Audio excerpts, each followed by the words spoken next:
हम लोगों ने चुनावी यात्रा प्रारंभ कर दी है। इस राज्य के कई चुनौतियों के साथ लड़ते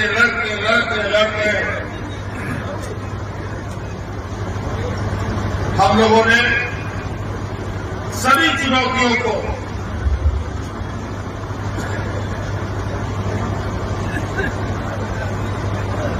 पूरी सरकार मुस्तैदी के साथ उन चुनौतियों का सामना किया और चुनाव में हम लोगों ने जीत भी दर्ज की। चाहे वो कोरोना का चुनाव हो, चुनौती हो, चाहे राज्य में कई सारे उपचुनाव भी आए, राजनीतिक दुर्घटना भी हुई, इस क्रम में मुझे जेल भी जाना पड़ा। अंततः उनका षड्यंत्र कामयाब नहीं हुआ और फिर से आपके सामने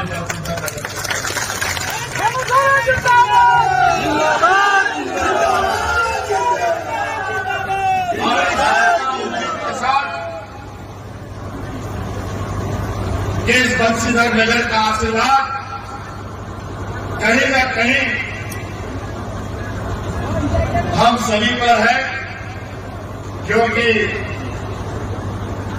बाबा बंशीधर का ये त्योहार को राष्ट्रीय त्योहार का सम्मान भी हमें मिलेगा।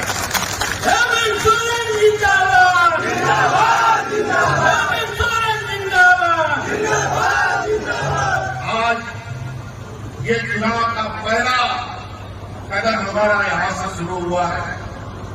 समझ में नहीं आ रहा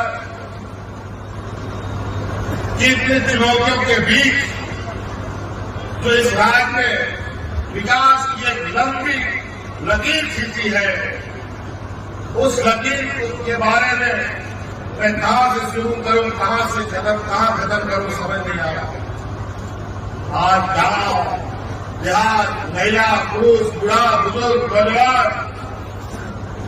आधारभूत संरचना को लेकर जो हम लोग ने विचार किए हैं, राज होने के बाद सबसे अधिक इस राज्य में भारतीय जनता पार्टी और उनके सहयोगियों ने चलाया।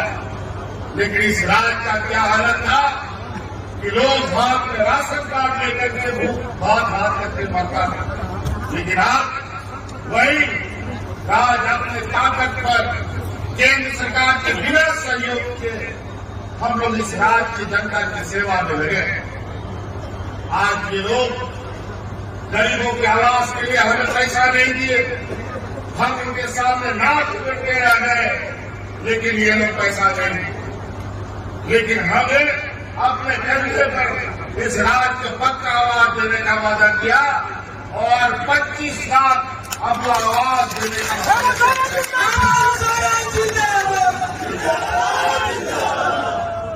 और अभी केंद्र सरकार 1.5 लाख प्रधानमंत्री आवास देने का घोषणा की है।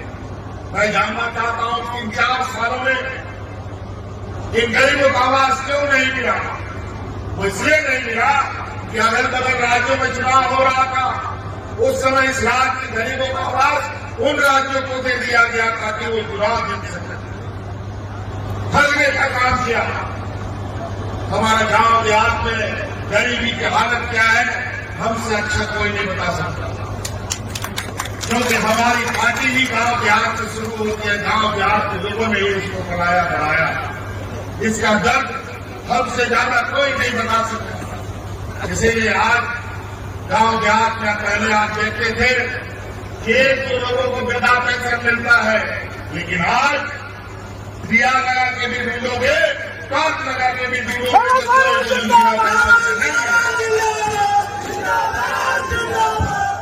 ये देश में पहला राज्य है जो पूरे राज्य के बुरे बुजुर्गों को पेंशन देता है, महिला हो या पुरुष। वो विधवा महिलाओं और कई ऐसे महिला जिसका पति उसको छोड़ के कहीं चला जाता है, उसको भी हम लोग पेंशन देने का काम करते हैं। वो लोग अभी हम लोग हमारी हमेशा से ये सोच रहे थे हमारी ग्रामीण अर्थव्यवस्था मजबूत होगा हमारा गांव मजबूत होगा तभी प्रखंड मजबूत होगा, प्रखंड मजबूत होगा तभी जिला मजबूत होगा, जिला मजबूत होगा तभी राज्य मजबूत हो सकता है। इसलिए हम हर वो काम, चाहे मुख्यमंत्री रोजगार सृजन योजना के माध्यम से, चाहे भैया सम्मान योजना के माध्यम से, चाहे बूढ़े बुजुर्गों को पेंशन देने का योजना से, चाहे धोती साड़ी लिंगी योजना के माध्यम से, चाहे बिजली बिल माफी करने का नाम से, चाहे किसान कर्ज माफी के नाम पर, हर वो जिससे आपको हम निजात दिलाए और आपके आर्थिक संपन्नता को मजबूती के साथ, जब जेब में पैसा रहता है तो अब बुद्धि भी चलता है, जेब में पैसा नहीं रहता तो बुद्धि भी नहीं चलता। आज भैया लोग हर एक महीना 1,000 रुपया जा रहा है, आज 3 किस्त हमको लगता है या 2 किस्त जा चुका होगा। और हमने पहले भी कहा है आने वाले 5 साल में जब हमारी सरकार आएगी, 5 साल के अंदर हर एक घर में 1-1 लाख रुपया।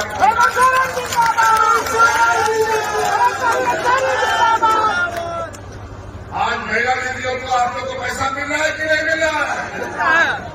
मिल रहा है ना, हर त्योहार में। और अभी हम लोगों ने कहा है दिसंबर महीना से वो 1,000 रुपया को हमने सरकार में निर्णय ले लिया है कि वो 1,000 रुपया 2,500 रुपया करके आप हमारे लगाइए, एक घर में 2 महिला 3 महिला है तो कितना पैसा जा रहा, और से बाप भी है तो कितना पैसा जा रहा, और पहले कितना जाता।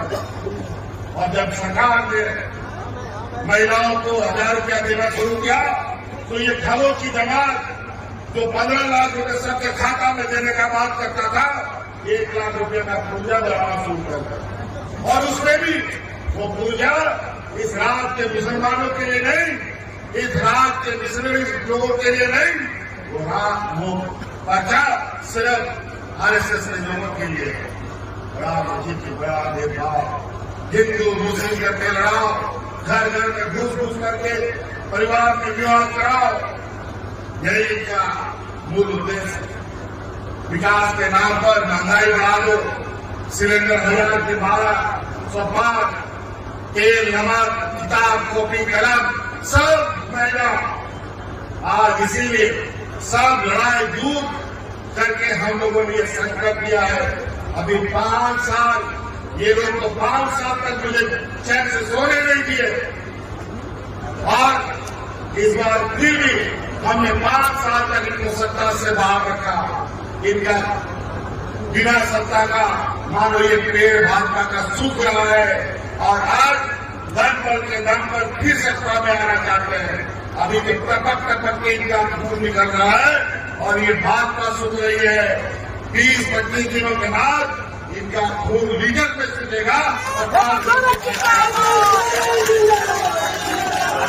इसलिए आज हम लोगों ने बड़ी शिद्दत के साथ इस राज्य में भारतीय जनता पार्टी ये समाप्त विचार वाले को इस राज्य से बेदखल करने के लिए छोटे राजा को यहाँ पर तहसील बनाया, छोटे राजा को भी हमने अपने साथ रखा है, और यहाँ शोभा देवी जी भी साथ में है।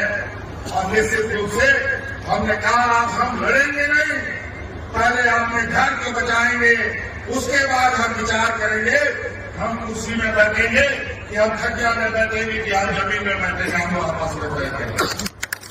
इसीलिए हम लोग आज एक साथ कांग्रेस, आरजेडी, जेडीएस और वाम दल अपने इस जंग को लड़ाई लड़ रहे हैं। इसलिए साथियों आप लोगों से आग्रह है, समय भी कम रहा है, विलंब से भी आए हैं। 13 तारीख को वोटिंग है,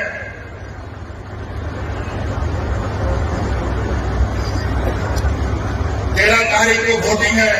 ये लोग बड़े चतुराई से अलग अलग कानून बना करके, कई बोलता है 1 घंटा पहले खत्म करेंगे, कई बोलता है 1 घंटा विलंब से करेंगे, और तरह तरह के ये लोग अपने एजेंसी के माध्यम से हम लोगों को वोट डालने से रोकने का प्रयास करेगा। हमारा ये आप लोगों से आग्रह है। बहुत सारे लोग एवीएम पर भी बहुत उल्टा पुल्टा काम करने का कोशिश करेगा। अब आप लोग को गांव गांव घर घर चौकीदारी करनी पड़ेगी। ये लोग चोरों की तरह आएंगे और वोट को पूरा भागने का काम करेगा।